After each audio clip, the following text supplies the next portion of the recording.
Good morning and welcome everyone. Thank you so much for joining us for this new session of Cigna's Wellbeing webinar series, Connect for Health.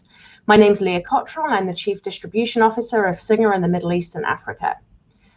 As the world recovers from the pandemic and the communities across the world battle with this new normal, we feel the emotional and mental weight of this unprecedented time.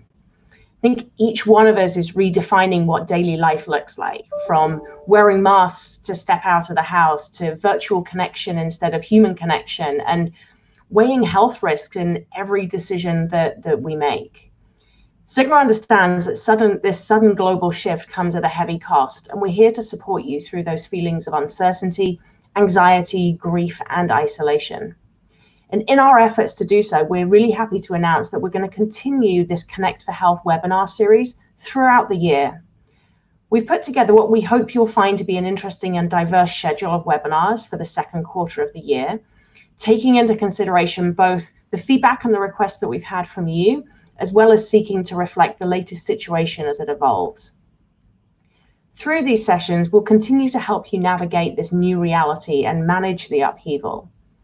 As your health and wellness partner, Cigna aims to provide you with the necessary tools and resources to tap into your own resilience and successfully persevere through these difficult times. And as we prepare ourselves for this new normal, it's essential to take precautions and prepare for the challenges ahead when transitioning back to an in-person work environment and reopening offices. Returning to the workplace and reshaping a new future of work is key to ensuring the health and well-being of employees.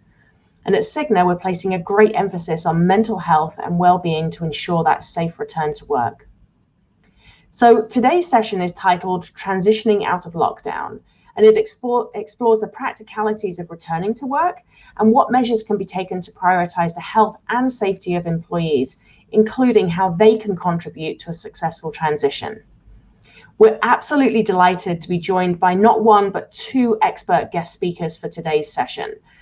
Dr. Mansoor Habib, a family medicine consultant and occupational health specialist at DO, along with Kim Henderson, who's a psychologist at the German Neuroscience Center. So please do enjoy the session, and I'd like to remind you to send in your questions using the questions tab on the webinar platform on the right-hand side of your screen, and there'll be a session to address those questions towards the end of the hour. So without any further ado, let's get started. And I'd like to hand over to our first speaker, Kim Henderson. Thank you.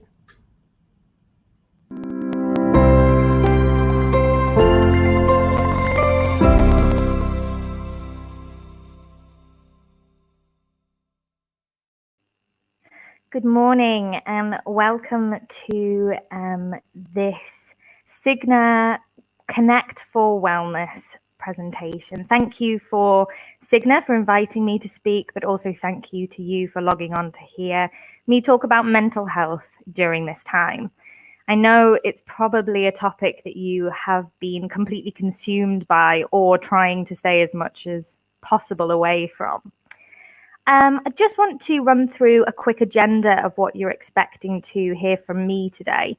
I'm going to talk a little bit about what I'm experiencing in my practice as a psychologist as a reaction to COVID-19. I'm then going to transition into practical steps to be able to deal with the emotional upheaval and mental health difficulties that people are facing right now. We're then going to talk about something very specific, which is called Face COVID, which I'll tell you about in a bit, and also living with this uncertainty that we are all in the midst of. And then a little bit about returning to work and how you can keep yourself sort of mentally safe during this time.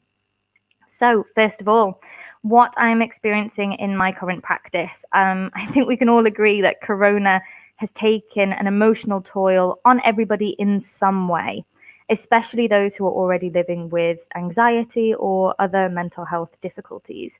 It's a really frightening time, and I think we need to acknowledge that in the midst of this worldwide pandemic, where we're seeing things that we've never really experienced before in terms of cities and entire countries shutting down and our worlds getting a little bit smaller to the confines of our houses and our apartments.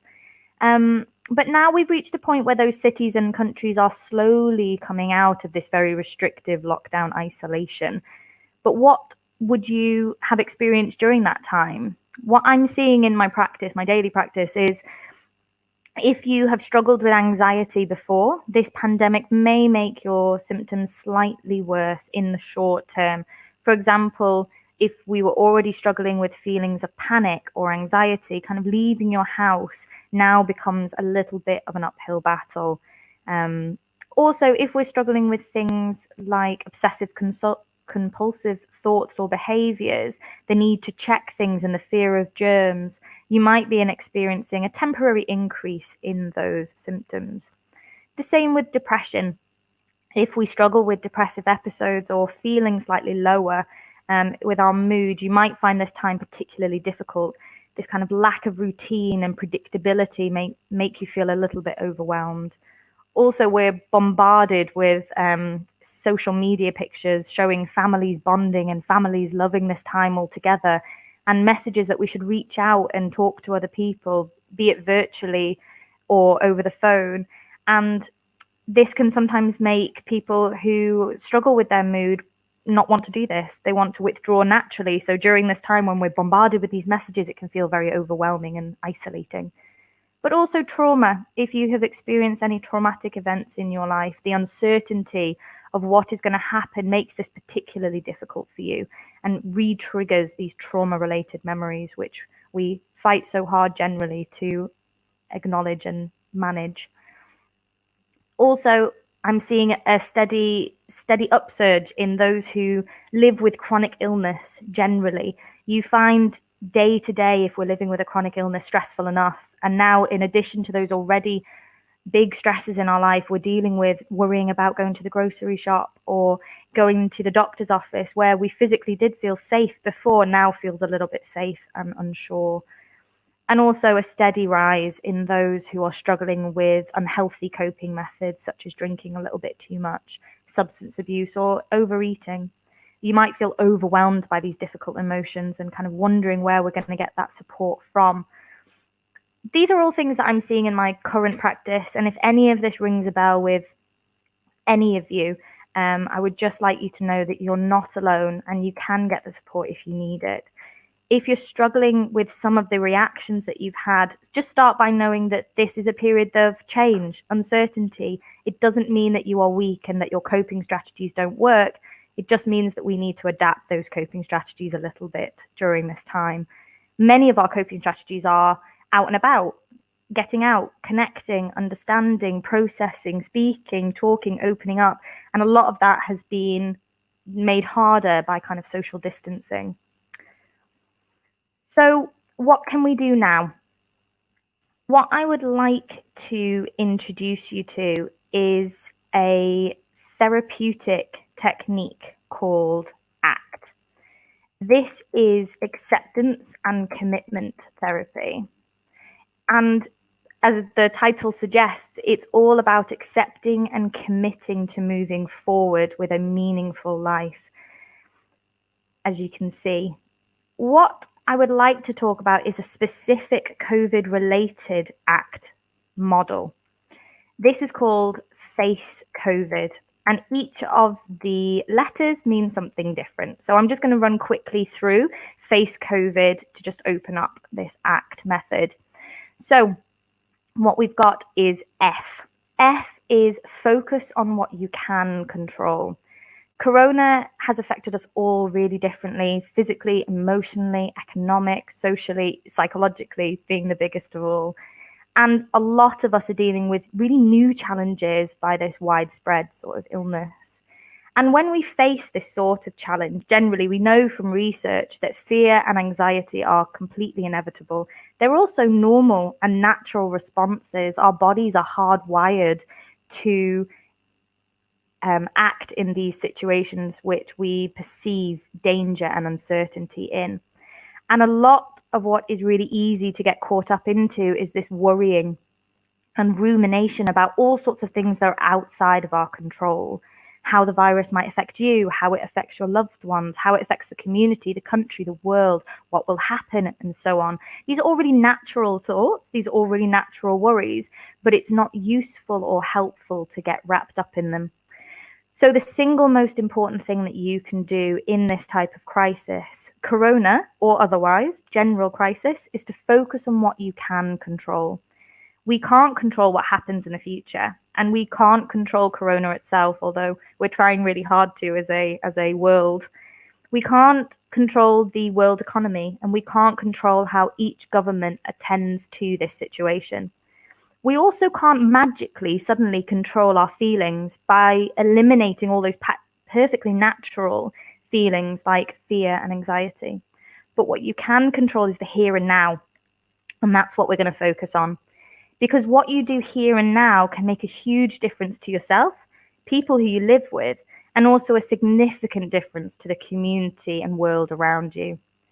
The reality is we are far more able to control our behavior than we are to control our thoughts and feelings. So the number one aim of taking control of our behavior right here and now is to respond to this crisis. What we go through when we're in crisis is what I like to call emotional storms. And what we do is this emotional storm that we're going through with corona, all these difficult thoughts and feelings sort of swirling around us from our outside world, but also from our inner world. And these are real problems that we're facing. So how do we do this? Well, when a big storm blows, the boats in harbour drop their anchor.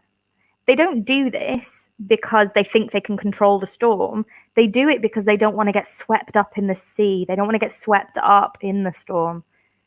And as I said, dropping the anchor doesn't control the storm, but it holds the boat steady in the harbour until the storm naturally passes, which all storms do.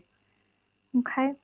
So similarly, this ongoing practice, this ongoing crisis, we're all in this emotional storm, spinning around our head, painful feelings whirling around our body. And if we get swept up in the storm, nothing effective happens. So what we need to do is drop that anchor. Focus on what you can control.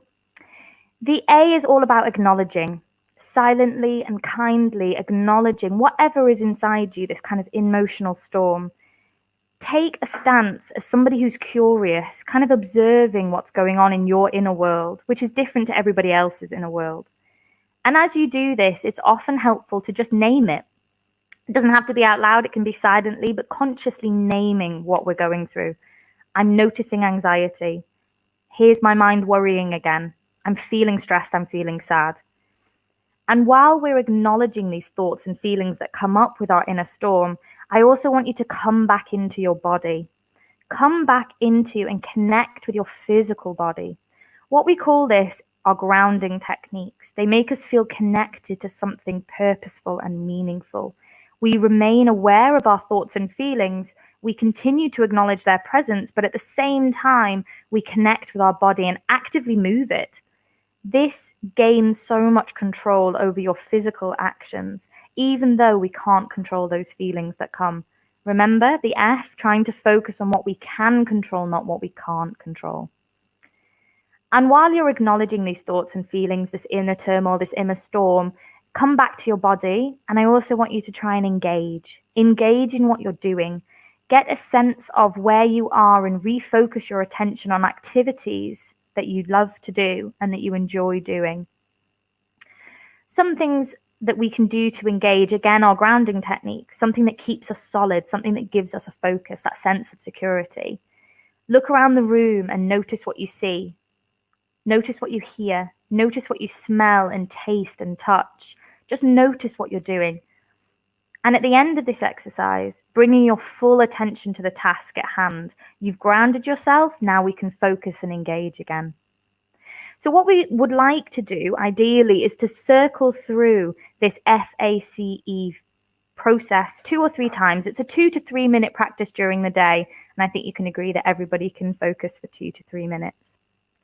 Now we're going to move on to the actual COVID-specific part of this model, which, as you can see, C is committed action. Commit to an effective action, which is guided by your core principles and your core values. The action that you take becomes truly important to you, and the action that comes from it to bring up these difficult thoughts and feelings are more manageable. Once you've dropped this anchor that we were talking about using that ACE formula, you have a lot more control over your actions, which makes it much easier to do something that is truly meaningful to you. Okay. What we then need to do is open up. Opening up isn't easy for everybody, but we need to start making room for these difficult feelings and being kind to yourself.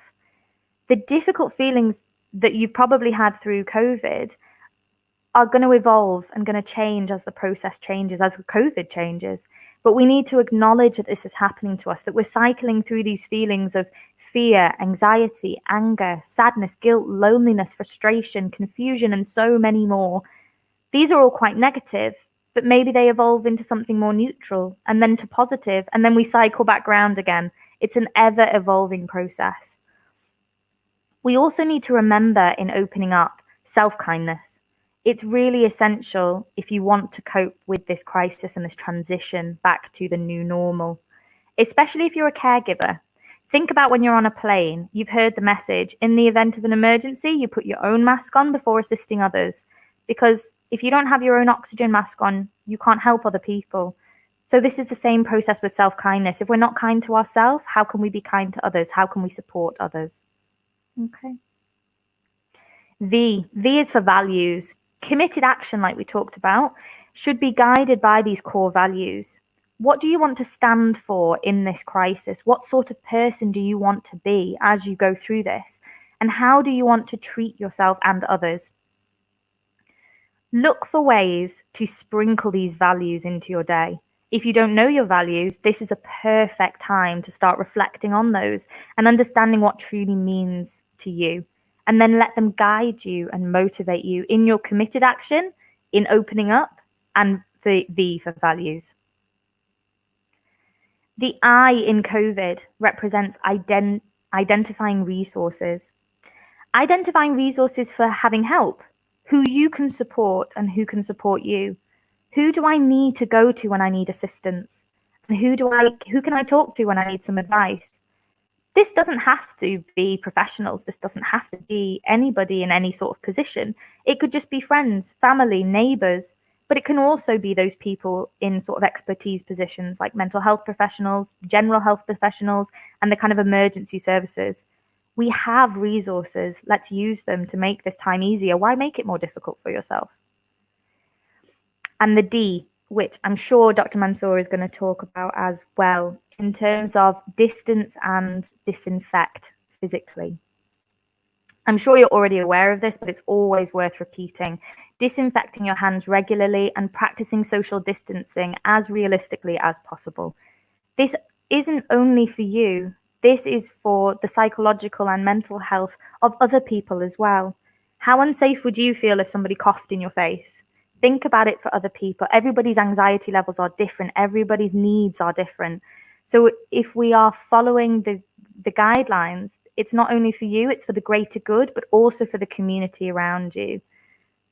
Remember, when we're talking about physically distancing, we're not talking about emotional distancing. So it circles right back up to that O in opening up, okay? Making sure that you are connecting. Okay.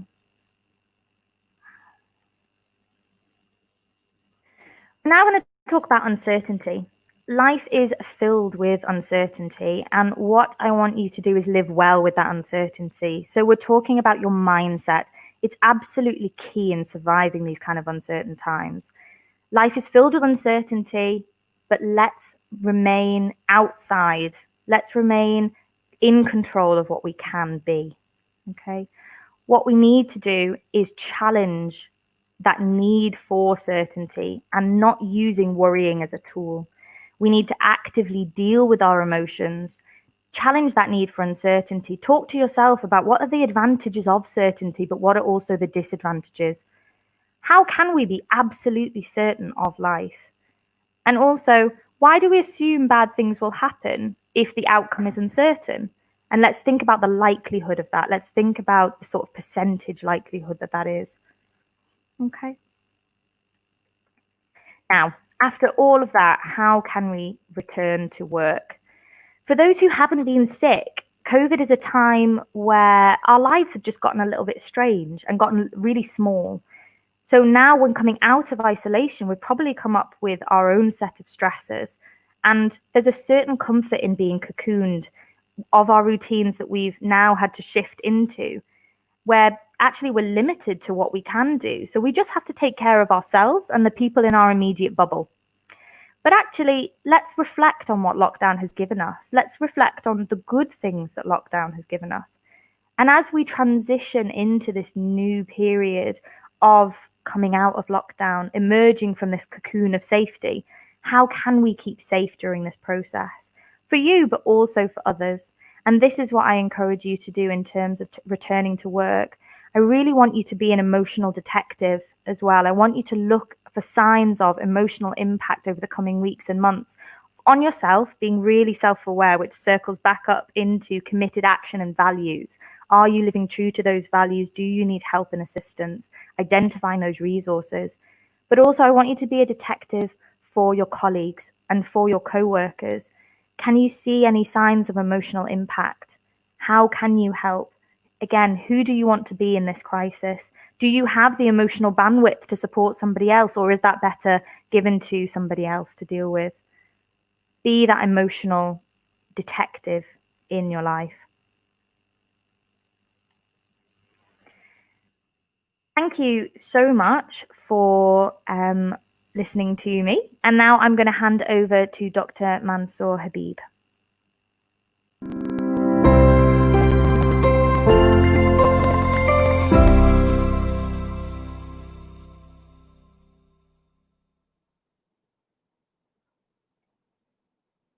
Good morning, everyone.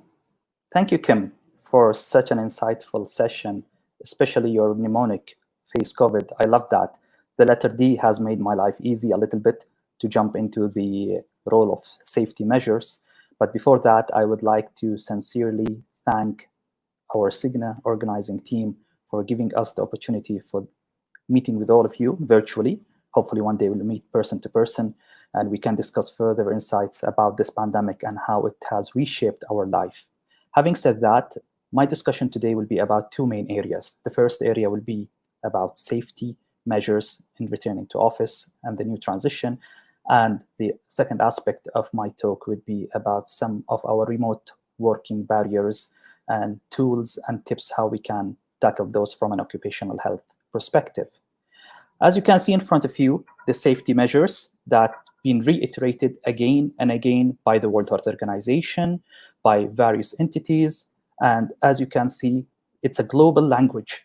Wherever you are, in which part of the world, being member of the Cigna team, you would realize that washing the hands, using alcohol sanitizers, wearing face mask, keeping a distance of 2 meters is something that is being all across the globe. And this brings a very important point to all of us. The corona pandemic has taught us a new lesson. It's not anymore about individual responsibility. It's about collective responsibility. It's no more that I can do whatever I want without impacting others. If I go without a mask, it's up to me because I hate masks or I'm not convinced that the mask gonna protect me or protect the others. Here, there is no time for being convinced or not being convinced. It's all about, will my act impact on someone else? It could be my beloved one or my colleague or my other fellow citizen in the country or in the continent. So very quickly, just to remind you, in terms of washing hands with water and soap for 20 seconds, the reason behind that, why we are reiterating as physicians on it again and again, because as you know, the virus is packaged in a box, and the covering box of the virus is made up of lipid layer or fat layer, to make it simple. And the soap is the best way to break this fat layer and dismantle the virus. And that's the reason why we are focusing a lot and emphasizing on washing hand with water and soap for 20 seconds. Using sanitizer with alcohol, 60 to 70% is another alternative, although using it plentiful during the day might not be the best approach because it might lead to some skin allergy and some sensitivity. So washing hands will be much better than that. Then, wearing face mask. Why do we wear a mask? Now, the question arises by many colleagues, even where I'm working at Do, many people come and ask me, why am I wearing the mask? Will you be surprised if I told you when you wear a mask, you are protecting others from you. You are not protecting yourself from others. Because here the assumption is that each one of us is carrying the virus, and how can we prevent the distribution of the virus to others? So when you wear the mask, your droplets will be contained within the mask. So when you cough or sneeze, there will be no possibility for the virus to reach to someone else. And even if it came out of your mask, it will travel a very short distance and then it will fall down. Avoiding close contact with people who are sick, that's self-explanatory. But let's not forget that it's the idea about keeping an emotional connection, as Kim has mentioned and talked about, even if we are keeping a physical distance from them.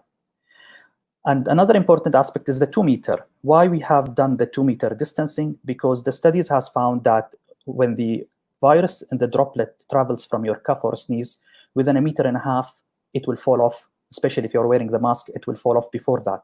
But if both of us are not wearing the masks, and if I cough or sneeze, the virus in the droplet could easily travel a longer distance, and it could even reach up to 7 or 8 meters. So this is very important, the collective approach of wearing the mask and hand washing and using the physical distancing. And not to forget, even if in case you have gone outside to the supermarket or to your workplace or to anywhere, and you've touched so many things at the same time, just ensure not to touch your eyes or your mouth or your nose until you have sanitized or washed your hand, because this is the only way that the virus can enter your body, is through these 3 routes. That takes us to our next slide, where we will be talking deeper about return to office safety measures. I know many of you now are transitioning back from the lockdown. Some of you are still at home. Some of you are going back to work, depending on where you are and which part of the globe. Different countries have different regulations in the sense of what percentages of people should go back to work. But then again, each company will look at the health and safety of their individual and their fellow members before they decide anything. In that aspect, I'll just give you a quick story what we did at Do, the telecom operator in the United Arab Emirates. If we take the first point about policies and protocols, what we did, we formed a task force and we named it Return to Office Task Force, which was made up of myself, fellow from HR, from facilities, from security team, and from the stakeholders who are involved in ensuring that we will provide the best, safest approach in our workplace. And we looked at some of the policies and the protocols which are there at the moment. For example, if someone is planning to travel while they're coming back to office, what would be the protocol? Will we allow them or we won't allow them? If we want to bring certain categories back to the workplace, such as those above age of 60 or those who are having chronic illnesses, but they are stable versus chronic illnesses and not stable. So we went into the minute details, trying to tailor various scenarios and create a policy in that regard. And this is very important. And I believe each one of you, wherever you are working, in which part of the world, are much more expert in your team members and how you will be able to tailor a specific policy or a protocol within the general policy, but something that could be more custom made for you. The second point, occupancy ceiling. In occupancy ceiling, many companies have returned initially by 30%, then 50%, then 100%, and so on and so forth. At Do, for example, what did we do? We did something drastically different. We started with 15%. And we made sure we bring back only 15% of our individual team members and try to have team A, B, and C. So we will have like a rotating among them so that one team will come on week 1, the next team on week 2, and the third team on week 3. And why did we start with 15% only at the beginning? Because we wanted to ensure that whatever safety measures we will have in place in terms of the safety measures, it is being understood and it's been implemented, because it's a learning process. We are all learning new ways of how to deal with each other, and we might be muddled or confused what would be the best way. Hence, that slow approach of occupancy ceiling is allowing us at DO to learn and to build up and to change our protocols on a daily basis and to be very dynamic about it. Office entrance is another important aspect of our safety measures going back to office, where we have the temperature scan and the sanitizer at the entrance, and have some signboards which will enlighten individuals about the do's and the don'ts. Sorry. Elevators and corridors, as you know, especially if you are working in a tower, here is a challenge. We are working in a tower. We have 20 floors, 20 various floors. So if you go to the ground floor and until you reach to your floor, you need time. And with the elevator, we have only a maximum occupancy of 4 people due to the physical distancing approach. So would you like to crowd your people waiting for the elevator? How would you do that? When they are standing and waiting for the elevator, how would you distribute them? So we had put some stickers on the floor so they will only stand next to each sticker. So if you know what I mean, it's all about having a walkthrough. I think one of the good advice that I can reiterate today here, what we did at DO, we did a site visit audit, and we called it an employee journey.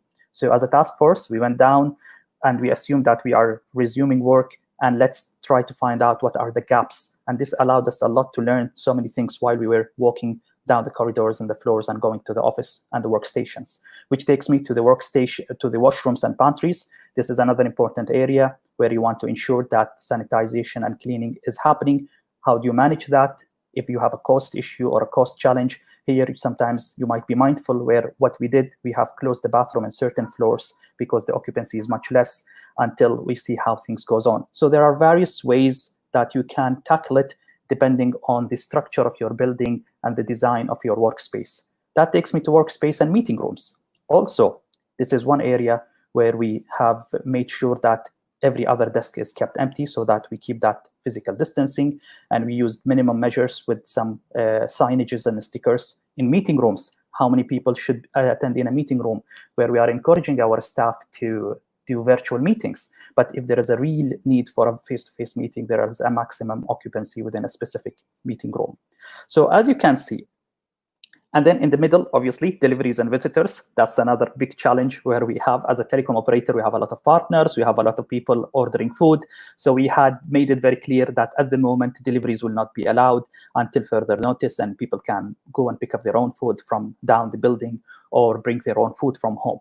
So they were, in summary, this slide is all about going into the minute details about the employee journey in a workplace, because this journey, if it is reflected in your website and you cascaded and communicated with your staff, telling them that we have taken every single measures for your safety, it will make them really feel comfortable when they're gonna come back to office. Because once they are adhering to wearing the mask and keeping the physical distance, the likelihood of them to get the virus is really very, very, very minimal, if not negligible at all. So this is the first part of my talk today. I will move on now next slide to the second part of my talk, which is about remote working. A couple of things about remote working. I'm sure by now you have gone through this experience in the last few months. You've learned so many things, but I'll try to just tap into a few occupational health related aspects and some barriers and stuff like that, and then some of the tips that we can use as managers and as team fellow members to be able to tackle it. Here in front of you are 2 quick questions. How many of you work remotely from home? How do you feel about working remotely? You can answer these 2 questions in your notepad, on your laptop, or even in the chat box, just as a kind of giving you a little bit of a sensation and feeling how you've been feeling about it and how's the experience been so far. This could be some of the provoking questions that as a team in a virtual meeting you can ask each other, especially managers asking their team members, and this will allow us to unleash some of our fears and some of our concerns and worries. Which takes me to an important slide, which is the next one, about the barriers for remote motivation. I'm sure some of you have gone through some of those barriers and found a workaround, but I'm just trying to put things into perspective. One of the very important barriers and the struggles that we have heard about, and even the colleagues at DO told me about a lot, is about unplugging after work. Have you noticed something? When we used to work in office and leave back home, there is a demarcation. There is a segregation where it allows me to realize that I'm going back to home, I'm switching off. But with the current scenario of remote working, the day has lapped into one single chunk. Even someone was joking and saying, I'll change my watch and my clock at home. Instead of 1, 2, 3, 4, I'll put Sunday, Monday, Tuesday, Wednesday, because the whole day is like one big chunk and you can't realize when it's morning, when it's evening, and you're working 24/7. So this has been one of the very big concern that even a lot of colleagues have mentioned it to us at the occupational health clinic, that we are not able to control our time and we are finding it very difficult to leverage between our work and between our family responsibilities. Loneliness is another barrier, especially if you are alone, if you have no partner or you're not married, and if you're living alone, that can create a huge challenge. As humans, we are social individuals. We like to mingle, we like to mix with each other. And with the pandemic, it has suddenly disturbed, and it was a sudden disruption to all of us in terms of how we are interacting with each other.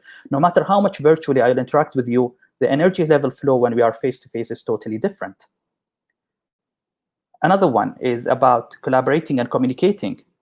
Many of you might have found it difficult that when I'm face-to-face, I can communicate and understand my requirements quicker from my manager or the direction, but with virtual, the understanding might be different. Distractions at home. Suddenly my daughter cruises into the room, wants to show me something, and I forgot to close the door. Or someone goes and switches off the Wi-Fi in the corridor or in the hall, and here you go, you're suddenly shut down. So distractions at home are one other funny thing which we need to be mindful about it, and it has created some funny incidents for some of us. And then you can see the rest of the barriers, such as staying motivated, taking vacation, finding a reliable Wi-Fi. This could be a challenge with some of us. So these are some of the barriers, which takes me now to the next slide. What is our role? Shall we leave these barriers as it is? No, we can definitely do something about it. As a manager, you have a huge responsibility to take care of your team, both mentally as well as logistically from a working style perspective. And those points that I'm discussing in front of you, which you can see, are very crucial in order to create a positive win-win situation. Setting clear goals and communicating them. As a manager, I'm sure many of you are already using the SMART objective approach. But with the pandemic, we need to be more smart, even I would say smarter than before, because people want to really find out, okay, I am at home during this week. How many tasks am I required to finish? How many projects do I need to deliver? So it has to be very, very quantifiable and very objectively measured so that we don't end up in a confusion state where the team member might understand something different and the manager understands something different. Sense employee needs for support. It's not just about work. As Kim mentioned in her Face COVID, it's your role as a manager to tap into that aspect of your employee. You can have some nudges, or you can use some indirect approach, because some people might feel shy or they might not want to share their emotions, but maybe you can have a one-to-one meeting with them or give them a phone call, not just a virtual call. That will make a huge impact on the individual team member. Promote dialogue to build understanding. I wouldn't emphasize on how important it is to promote dialogue and tap into various aspects of the life of an employee. Over-communicate everything. This is interesting. Some of the individual told me, what do you mean by over-communicating everything? What I mean is, as a manager, you need to use various tools of communication to ensure that the message has been understood by your team member and you are speaking the same language. So it could be communicating through the virtual, through the email, but make sure that it's clear and simple. But here is a caveat. Over-communicating everything does not mean over-managing and micromanaging every single minute of that employee's life. If you called him and he did not or she did not answer, don't immediately go and send a WhatsApp and send an email, where are you? I'm trying to call you and I can't find you. Maybe there is some distraction at home, or his child is sick, or she is busy in something. So try to agree on the best way to communicate, but do not fall in the trap of micromanaging to trace your employee wherever they are, because I think here we need to trust our employee. If they are at home, it does not mean they are doing nothing. If we trust them, then we know that they will respond to us at a timely manner. Encourage innovation to drive engagement. How can we do that? Maybe you can throw in some experimental question or a task that you can ask the team just to brainstorm something and come back with it. There are so many ways to it. Offer opportunities for advancement ongoing learning. Now with the virtual tools, we can offer more and more learning tools. This takes me to the next slide with more areas related to the manager role in terms of how they can motivate their team fellow members. Model the right behavior to reduce the likelihood of misconduct. We are role models, and we need to make sure that we leverage on what we are saying. Tailor recognition to acknowledge employee efforts under challenging circumstances. Again, some people might not like not to be acknowledged in front of everyone. Maybe they wanted one-on-one. Make time for water cooler moments. This is important. Before, we used to sit and meet at the coffee store, at the coffee shop, or at the coffee stand, but now it's a different phenomena and a different perspective into it. And then use the right tools for the job. So this is more or less like a lump sum of some of the tips that the manager can do. Now we move on to our last slide. Next slide, please, about the role of the team members, the role of employees in this pandemic and during this fascinating period that all of us are going through. Include social breaks in your schedule. Yes, this is very important because similar to the social break we have in the workplace, we need to do the same when we are at home. Limit the number of tasks you plan each day. Try to be very mindful. Not everything is urgent important. There are few things which are important but not urgent, which you can plan them ahead. Manage your energy, not only your time. And this is very important. Try to check your energy level every 2 to 3 hours. And if you feel you're depleted from energy, try to refuel yourself with some hobbies or anything that brings a smile to you. And then keep consistent work hours, as we mentioned previously, and be more mindful when working from home about your health habits. Don't forget about physical exercise, healthy habits. Keep the bottle of water next to you. Sometimes we tend to forget to drink water. So these are very quick cruise through some of the tips that the employee can do in their workplace, which takes me to my last slide and a proverb which I would like to mention to everyone. Our Prime Minister in the United Arab Emirates, His Highness Sheikh Mohammed, has said, "Our ambition is to touch the life of every individual to achieve a happier life for all." So let's not forget, it's the time of collective responsibility where all of us are responsible about each other. And it's a fascinating period where we understand as humans, we are fighting one enemy and humanity is in one boat together in this difficult time. Thank you so much for listening to us today. And now we will go into the most insightful part of the discussion, the interactive Q&A with Alison and Kim.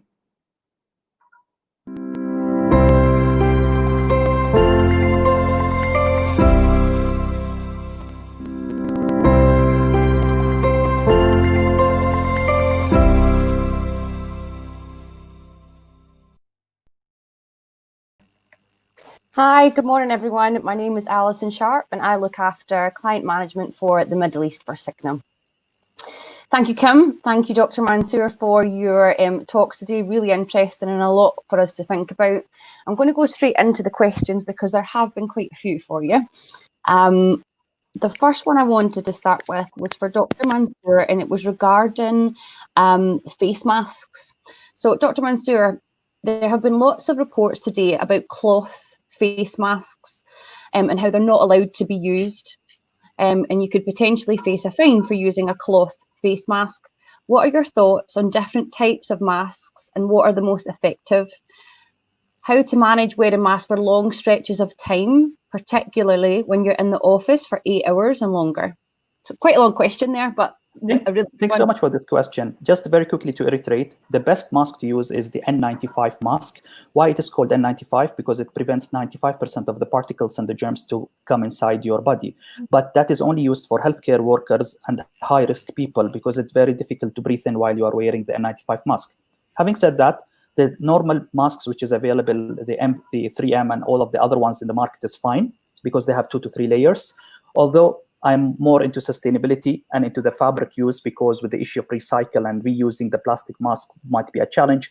So fabric mask, there are also options of 2 layers and 3 layers. I know some studies or some reports have shown that they might be harmful and impactful, but there are other options of fabric masks, especially the 2 layers one could be safe enough for you to wear it because the whole idea is just to prevent the droplet to come out from you to the others. So hopefully there will be no long-term impact on wearing the mask. If you are in the office for long working hours, and if you're sitting alone and not in a meeting, it's okay to lower the mask, to be honest with you. There are some measures where you can lower the mask below your nose or even below your mouth for a while if you are all alone in a room or in a workstation and no one is around you. The moment anyone approaches you or you start walking on the floor, definitely the mask has to be worn.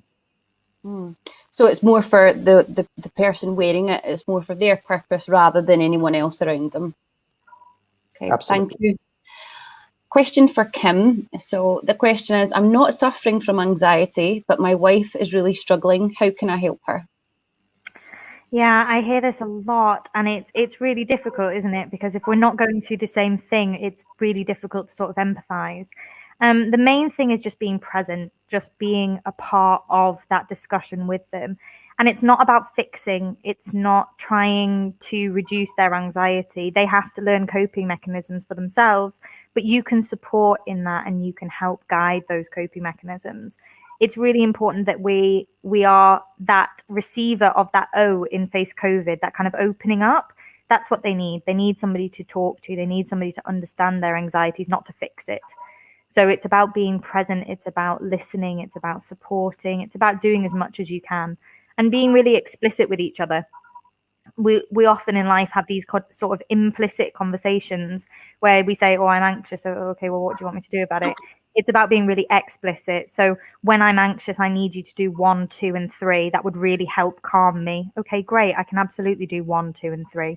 So that's the kind of conversation that we're needing to have with people who are struggling, especially loved ones, wives, spouses, all that kind of stuff. So it's about being present. It's about being in the moment with them. And it's about being explicit about what they need in that moment.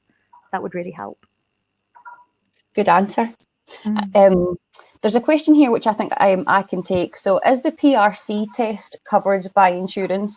So the PRC test is the gold standard test used worldwide to test for COVID.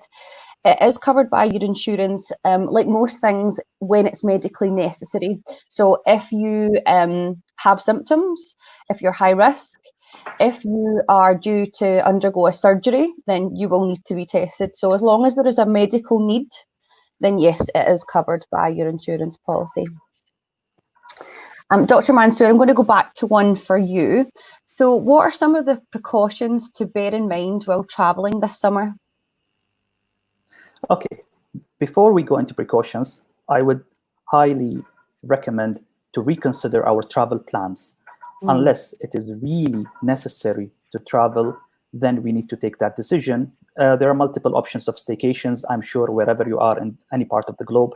Let's assume that 2020 is a different year where travel is not part of the plan. But let's say if you are really in need to travel other than doing the COVID test as per the regulation of some countries, I think the most important measures that you need to take are the 3 triad, the physical distancing for 2 meters, wearing the mask, and on the continuous washing your hand with water and soap or using sanitizer.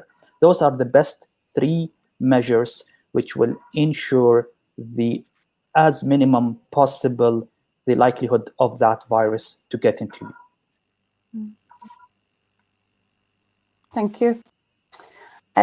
We've had another question that I'm going to direct at Kim. So you've talked a lot about people kind of struggling at home, and one question has come in asking, when's the right time to seek professional help? When do you know when it's time to kind of reach out to someone like yourself for assistance?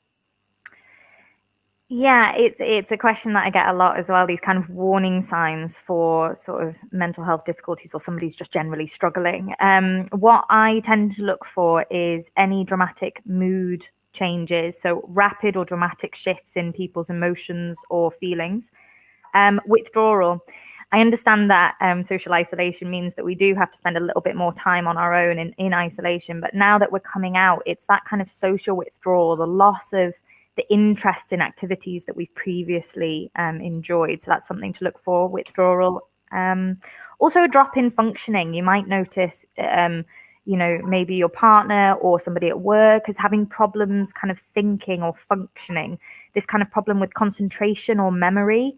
Logical thought as well is really important. And it's a really big sign that, something's going on in this emotional storm that we're talking about. Also, you might notice sort of a increased sensitivity to external stimuli like sounds, smells, touches, avoidance, and overstimulation situations. Yeah. Oh, sleep and appetite changes as well. Dramatic sleep and appetite changes can often be a kind of red sign that somebody is struggling. Nervousness, illogical thinking, and any sort of behavior that might be sort of uncharacteristic for that person. If you know them quite well, you kind of know their behavior patterns. So that would be a big sign as well. Yeah. Thank you. Dr. Mansour, since the opening or the kind of relaxing of some of the restrictions, like the mall restrictions have now changed a lot, the question is, people have started not being compliant with the rules. For example, not wearing masks, not social distancing. How do we reinforce this, both inside and outside the office? Now, this is a very good question. Again, we have to go back to the concept of collective responsibility that we need to remember. Now, inside the office, if we have noticed that individuals are not adhering to the regulations or to the agreed policy within the workplace, I would highly recommend to have a channel of communication within a workplace where we can voice it out from a responsibility perspective. Here, it's not about trying to penalize people, but I think here we need to step in outside our comfort and personal zone. And initially, we might nudge that individual if we are comfortable with him or with her, that I think if she can wear the mask, that will be great because we'll be protecting each other. But if that did not happen, then I think to have a policy in place, very clearly communicated across all departments to ensure that all of you are speaking the same language. For example, at DO, we have, in addition to that communication, we have security guards patrolling the floors and just nudging people in case if they have noticed any violation. Outside the office, it's very difficult. I think this is something that people are learning to adhere to it, and some people are feeling frustrated and they will let go and be relaxed about it. Here, I think we need to be just more mindful about my choices. Where do I like to go outside the office? Is it really necessary? Can I arrange for a delivery? What are the other options? And do I need to really go to a crowded place? Is it really a must? Is it a need or a want? I think we need to reprioritize our needs and wants versus the current situation until we start hearing out that the number of the cases are decreasing across the globe. The next question I'm going to ask both of you to respond, because you both touched on the topic, and it's regarding working from home. So what's your advice on, and again, if you can just expand on what you previously stated, what's your advice on work-life balance while working from home? You did mention, Dr. Mansour, about the barriers and the top one being unplugging. Guilty. I do find that one tough myself. So how do you kind of go over that barrier to make sure that you get that work-life balance? I'll start with that one. Yeah, for me, it's much more about these boundaries that we set ourselves. Boundaries are really important in sort of everyday life, but especially when we're working from home. It is being boundaried and trying to keep the same routines that we have while we're at work. Just because we're at home, we're not contactable at 9 p.m. at night. There are boundaries that we need to just for our mental health. We can't be switched on all the time. That's why we have working hours, to be able to kind of withdraw into our personal bubble and recharge and remotivate ourselves.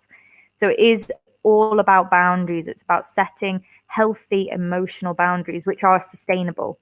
So I know a lot of people are transitioning back to work, but also a lot of people are staying at home. So you wouldn't be working at 9 o'clock in the office, except for, exceptional circumstances. So why do we feel that we should at home? And again, it touches on Dr. Mansour's point that he brought up during his presentation. It's about kind of keeping that in mind for employers, but also for employees. So it's about management understanding that if they're up at 9 o'clock, their employees don't have to be, and this kind of thing. It's about having respect for each other's boundaries. So from a psychological point of view, it's all about healthy and sustainable boundaries.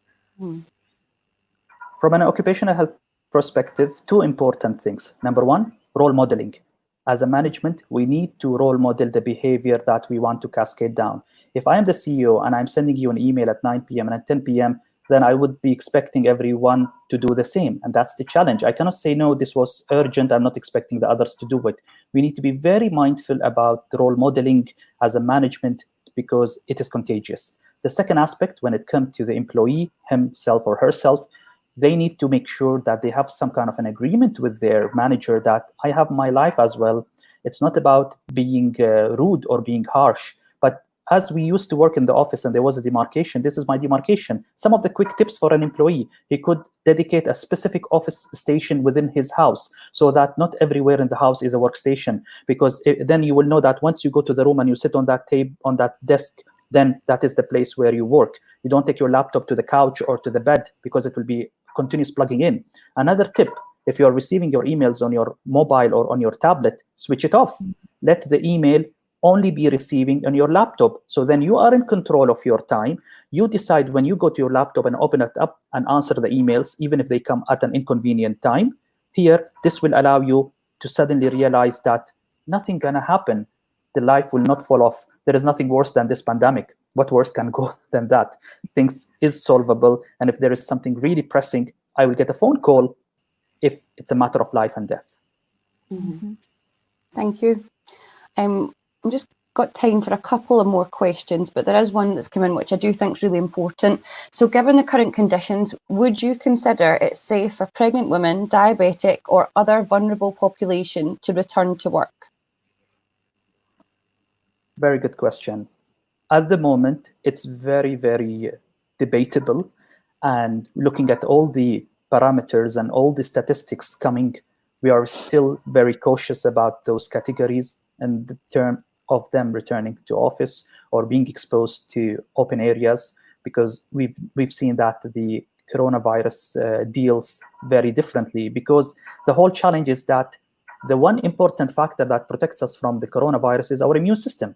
It has various tools that will allow the body to cleanse it from the virus. So what happens is that for those categories, their immune system are not at its best functioning capability. There are some glitches, there are some errors, there are some challenges with the immune system which might not allow it to give its best when it's fighting back the virus, which might lead to complications, because the complications, when it happens, it's due to the overreaction of the immune system, by the way, not because of the virus. So those individuals with dysfunctional immune system, let me say that, might respond overreactly to the virus, which might lead them into complications. So in a summary, I would avoid and keep them as the last batch for now.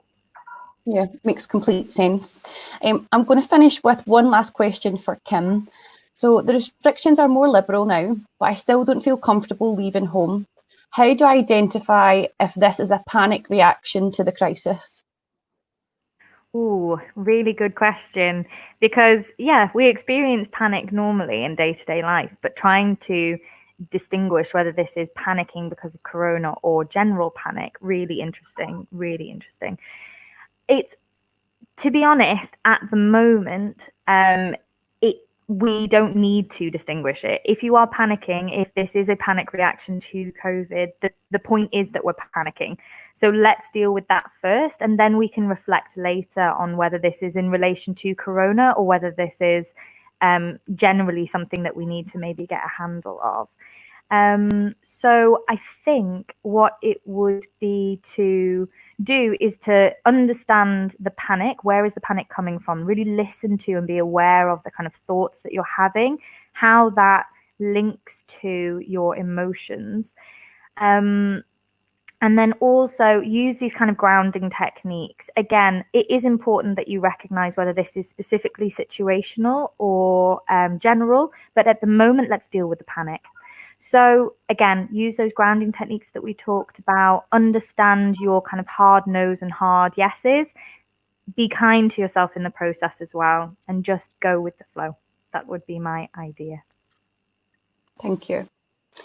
Some really interesting stuff that you've covered today. Thank you very much to Kim and Dr. Mansour for your time today. It's been very much appreciated. Thank you to everybody for joining. As usual, we will be sending you an email to ask for your feedback. We'll also share a recording, so if you want to kind of re-listen, then we will be sharing that with you. I hope to see you again. Stay safe. Thank you and goodbye. Bye-bye. Bye.